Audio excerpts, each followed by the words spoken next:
What is going on, everyone? It's Joe Yoon, aka Joetherapy, and in today's video, we are going to review the Rumble Roller. I did a review the other day of the Amazon Basics roller. You can check it out over here. But today we are going to talk about the Rumble Roller, which has been pretty popular in the past few years, probably longer than that too, and it's been around for a while. So let's review it right now. All right, so the review for the Rumble Roller, obviously it looks a little bit different from a typical standard foam roller that you see. Rumble Roller's got knobs on it, which makes it way different and a way different feel from a typical foam roller.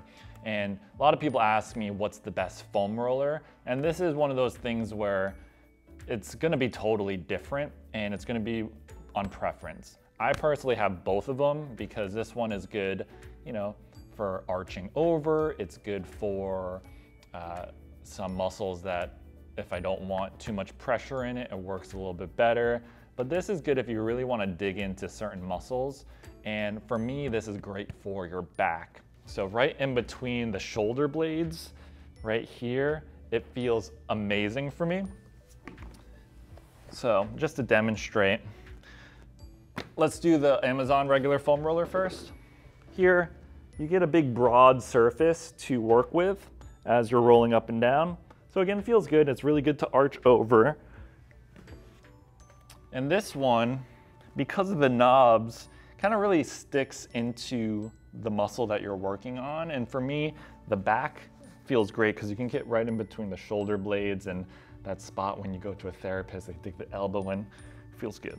So here, and then going up and down, and you can really feel it through in between the shoulder blades, just like that. Oh, it feels pretty good. You can also arch over too. I think it's a little bit too intense with all the little knobs there to arch over, but you can definitely do it.